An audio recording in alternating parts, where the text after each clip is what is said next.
Hello everyone, today we're going to be doing a first round preview of the Boston Bruins against the Carolina Hurricanes. Before we start, please make sure to subscribe to the channel if you are new. Now let's get to it. And so they meet again, that being the Bruins and the Hurricanes. They met in the 2019 Eastern Conference Finals where the Bruins swept the Canes, and then they met a year later in the first round where the Spoked Bees beat Carolina in 5 games, with those games being close ones. The season, however, was not close as the scores were all in favor of Carolina. They took all 3 games and outscored the Bees a staggering 16-1. So, as you can see, the Bruins have a lot of work to do if they want to win the series. So what are some of the storylines in this to expect, and how they're going to be able to win, or if they're going to be able to win, or if the Canes are going to win? So, I think a big thing here is going to be talk about whether or not Frederick Anderson will be healthy for this series. This is huge for them. The Carolina netminder had a dominant year with a record of 35-14-3 with a goals against average of 2.17, a .922 save percentage with 4 shutouts, and had a goal saved above average of 20.64, which is good, actually great, 6th best in the league. And unfortunately for Carolina, however, he's not played to close out the year with his team as he's dealing with an injury, and I couldn't find any information saying he'll be guaranteed to be ready by game 1 or in the series just in general. Well, without Freddie, it looks like Antti Raanta will probably be the guy in between the pipes for the series, and while the teams definitely could do worse, or Carolina could do worse, I also think it's a downgrade just based off how Anderson's played this year. Carolina, definitely a good team. Absolutely no doubt about that. But when you have a team like Boston, being good might not be good enough as the Canes look to get past their recent rivals. And I think that's going to be a big thing here, as we're going to see who in the world will have to carry the weight for Carolina to beat Boston. Well, I think, of course, the duo of Sebastian Aho and Andrei Svechnikov will be guys that you focus on. These are guys everyone knows. They combined for 67 goals this year, which was a little over 24% of the team total on the season. They also take up over $16.2 million of the salary cap for Carolina, which was 19.3% of the cap. And in this sport especially, if you're taking up that kind of money, you need to be a pillar of your team, which luckily both are. Aho, a brand name guy especially, and a guy that you're going to expect a brand name play from him against Boston. The only problem is he has only 1 goal on 14 shots against the Bruins in 9 playoff games, and that's going to be a story if things don't click for him and Carolina in the first round. I can sit here and tell you all about generating chances, about expected goals, all that good stuff, but at the end of the day, I think we all are aware teams and fan bases just don't care about that stuff. They don't care if you generated a bunch of chances. They don't care if maybe you had some bad luck. They only care about whether or not the puck went in the net, and they went on to the next round. So I think that's going to be a big storyline there for Aho. But he did have 2 goals against the Bruins in 1 game this season, and then also Svech, kind of in the same boat. I think he actually might not have a single goal against the Bruins in his playoff career against them. But we'll have to see, will things go different for him and better for him as well in the postseason where he's able to get those goals? I don't know. But also besides him, this team has a good amount of depth, which is going to be huge for them in this series.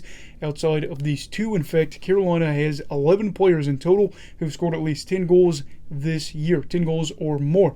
And while that might not be a roster that has a ton of household names, they've got good players. We can talk about guys like Nino Niederreiter, Teuvo Teravainen, Martin Necas, and more.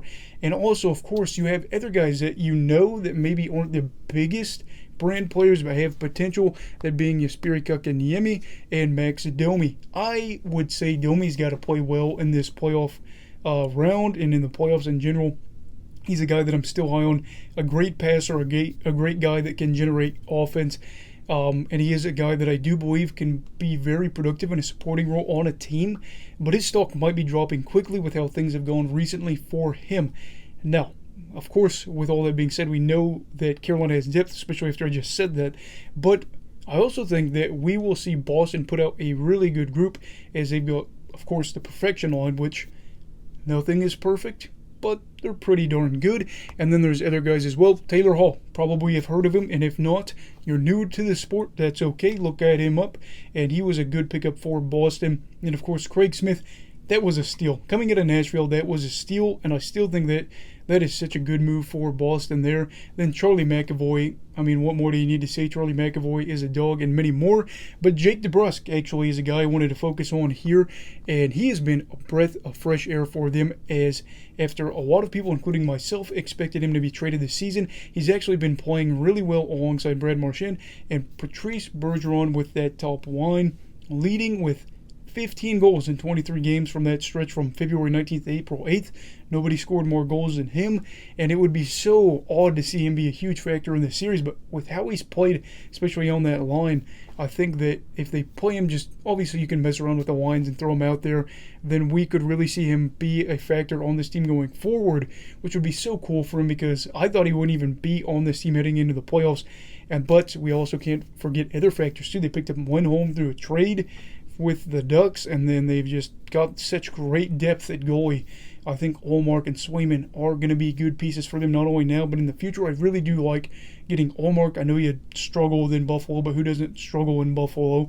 And then you go over to Boston, where they just absolutely dominate 5-on-5 play. They're just insane. So you have to remember, Boston is one of, if not one of the best full-strength teams in the league, like we said.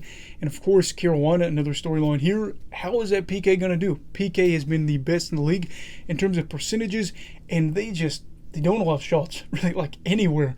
There's a chart that I looked at today, and I was just thinking, oh my gosh, that is insane that they're able to keep shots away and also just limit them so much. But with all this being said, I had to make a pick. I had to do a lot of deliberation and figure out what I'm going to do. So for the series, hear me out, I'm going to be picking the Boston Bruins in 6. And I'll say they'll need 7 if Anderson is going to play, but still win. For me, I just think Carolina's roster is very good, and they've got so many things to like about it, including one of the better defensemen in the league, Jacob Slavin, that I didn't touch on in this video, but certainly know he's a factor. However, Boston has so many guys I trust, and they've got guys that maybe aren't household names, but if you're involved in hockey, you know that these are better than average players, very good players, and you like to see there. Do they have some issues? Absolutely. Boston's got some holes that I would go on into probably with the season preview, but of course, I just feel like they're going to be good. And then Carolina has like 3 major names, Svechnikov, Slavin, and Anderson listed as day-to-day, possibly heading into the playoffs, and that concerns me a little bit as they're getting ready to start this first round. And while it's true, Carolina plays really good hockey, I think we could see Boston's top line making the difference by themselves already, just because they are so good at being problematic, at dominating possession, and just being able to generate a ton of offense while not allowing things like Marchand and obviously Bergeron. Bergeron, holy cow, he's going to win another Selke this year. If he doesn't, he's going to be robbed.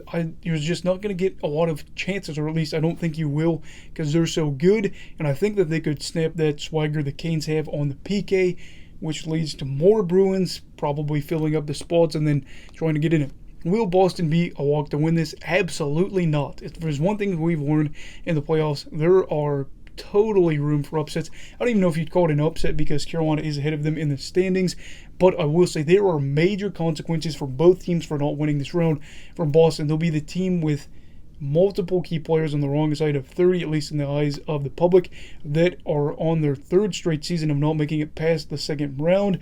Whereas for the Hurricanes, losing this round, this would be so bad for them, because more and more people would start seeing them be this great regular season team that doesn't get it done in the playoffs, when in reality you'd be running into a really good Boston team 3 out of 4 years, and that's just hard. That is just tough. And of course, it would be getting farther and farther away from that Eastern Conference Finals appearance. And I don't know. We're going to have to see what happens. But it's time for you to tell me who you would pick and in how many games. Make sure to comment that down below. And don't forget to like this video if you enjoyed it, and subscribe to the channel if you are new, want to see more content like this from me. Also, don't forget to check out my other season previews. I'll leave that at the end of the video. There'll be a playlist you can click on, and I would really appreciate that. And of course, everybody, you stay safe, you have a great night, and you go love hockey, alright?